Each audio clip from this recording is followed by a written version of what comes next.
Hello everyone, welcome back to Lead Genie.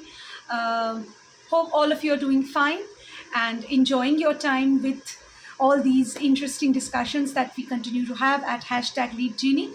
I'm really grateful for all the love and encouragement that all my viewers are already showing me, and I will request all of you to share as much of my videos, like them, and share them with more of your friends or acquaintances, students, anybody who might be interested.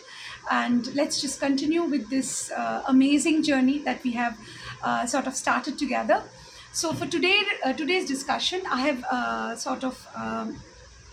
brought to all of you another very interesting idea to discuss. Another very interesting uh, uh, component, quality of the Mahabharata to discuss. Okay, so I remember last video we were discussing about the modern, relevance of Mahabharata for a modern reader even today, where we come across something as contemporary as medical procedures like surrogacy, and references of medical procedures like surrogacy and the test tube baby procreation process right in the pages of the Mahabharata. For today's discussion, I'll just take you people a little closer to the sort of climax of a moment in the Mahabharata, which is the Kurukshetra war. But nonetheless, before we reach there, there's a sort of process of developing to it, building up to it, after which we reach that point.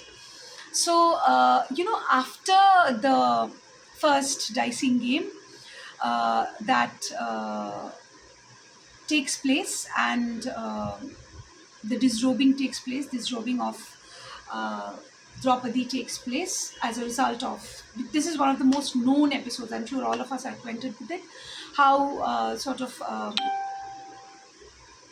the Pandavas are invited by the Kauravas to the newly constructed Sabhagriha, where they sort of trap them in this game of dice. And thanks to the corrupt and manipulative ways of their maternal uncle Shakuni, Duryodhan and the Kauravas end up defeating the Pandavas, as a result of which follows a rather pitiful process of disrespecting their cousin brothers, of humiliating them in front of an entire sort of courtroom of dignitaries, including Bhishma, Dhritarashtra, Vidur, Kripacharya, Dronacharya, all the elderlies of Hastinapur. And the final blow was when Yudhishthir loses Draupadi, who is sort of in this particular stroke seen or dealt with not as an individual, as a human being, but as an object owned by her husband, in this case her husband Yudhishthir. And then she's dragged into the Savagriya, and what follows. Nonetheless, let's just go a little deeper into the discussion of this particular episode. It plays sort of a seminal role, one of the most integrally important roles in the building up to the climax of the Mahakabha, which is the Kurukshetra war, right? So what happens is, after the Pandavas sort of accept that fine, we have nothing to do with Hastinapur, it's okay, let the Kauravas be happy with it. And Dhritarashtra allows them, he tells that you can choose any barren piece of land outside the premises of Hastinapur and sort of set up your kingdom there. So this is after they come back from their first exile.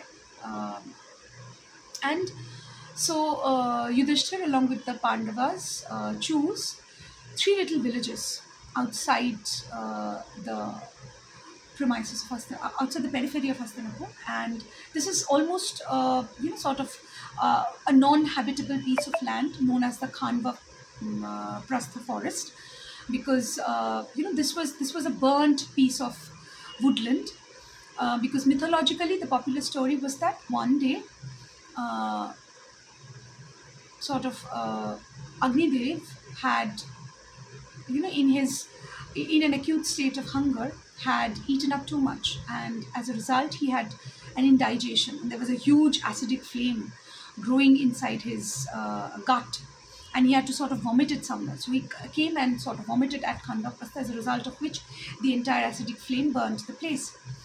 And there, so sort of this barren piece of land was lying there, and so the Pandavas, along with Kunti and Draupadi, by this time Draupadi was, the Swayamvar had already taken place. Draupadi was married to the Pandavas, and of course, during the Swayamvar, she had rejected Karno, who was also a prospective suitor. She had said that because his sort of paternal heritage doesn't suit her standards.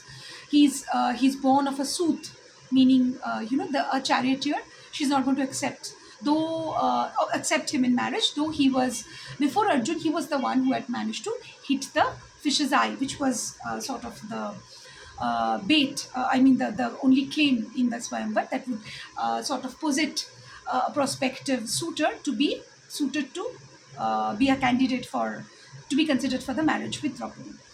And in the same Swayamvar, there was also Duryodhan present there. So that had followed. Karno had rather felt insulted.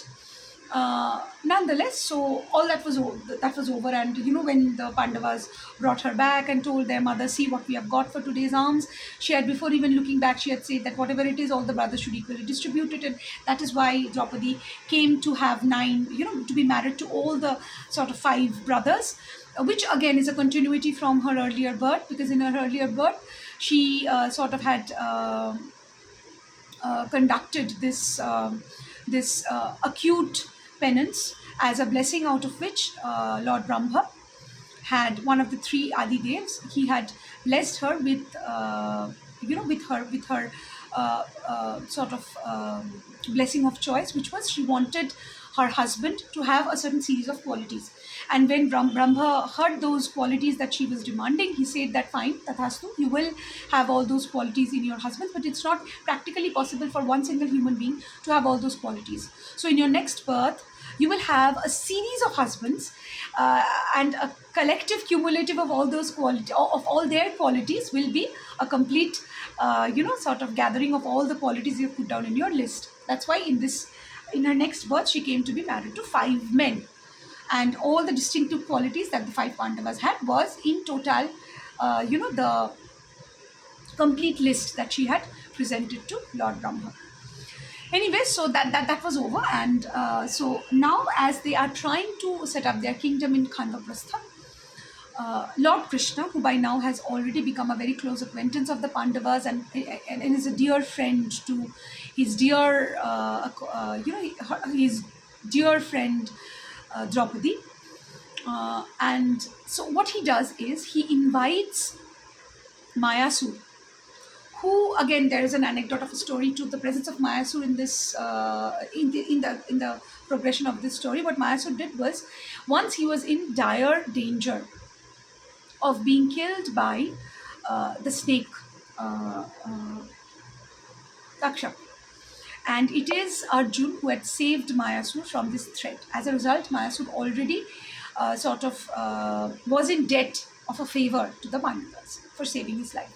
So when Krishna invites Mayasur back, who is, of course, remember, Mayasur is an ace architect, to come and build this palace and capital for the Pandavas' newfound kingdom. So what does Mayasur do? He comes and he accepts Sri Krishna's request, and he leaves for the Mainaka mountain, where he collects crystal and a series of other elements, including a conch and a club or a gada, which he brings back to Khandaprastha, and he ends up presenting that conch as a gift to Arjun, which will later be used for calling out the beginning of the day in the Kurukshetra war, which will be played by Arjun. And he gifts the gada to Bhim. That is how he came to have his gada. And then he starts making a beautiful palace using the crystal he had collected at the Mainaka mountain. And then he builds this beautiful, amazing sort of palace of illusions. Thanks to crystal, you can understand it almost works like mirror. So it sort of reflects and creates a world of mirages and illusions. So he creates this beautiful palace, which is almost like in tandem. It almost becomes a model, a doppelganger of the celestial palace of Lord Indra. Hence, it is renamed as Indraprastha. And so Khanvaprastha becomes Indraprastha, and the Pandavas settle there, and they are about to set up their kingdom. But before the kingdom can start functioning, uh, right when these discussions are going on, how things will function from now on, how they will sort of continue with it, it is the heavenly bard, the great, I'm forgetting the name, Narada. The heavenly bard Narada visits the Pandavas in the presence of Sri Krishna, bringing a message from their father Pandu, who by now is departed. So Pandu is in heaven, and he has sent a message for his sons, seeing that they are doing pretty well and they are on the verge of starting their, Raja.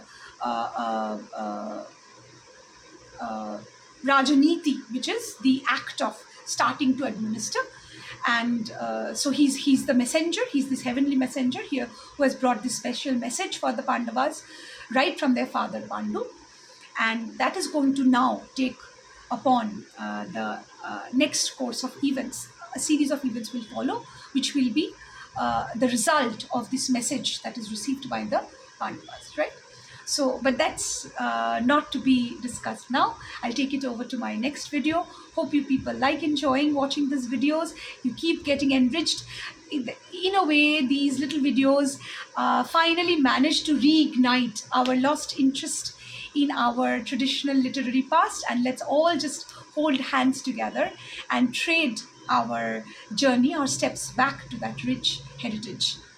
Thank you, everyone. See you next time. Keep liking these videos, keep sharing them. Thank you.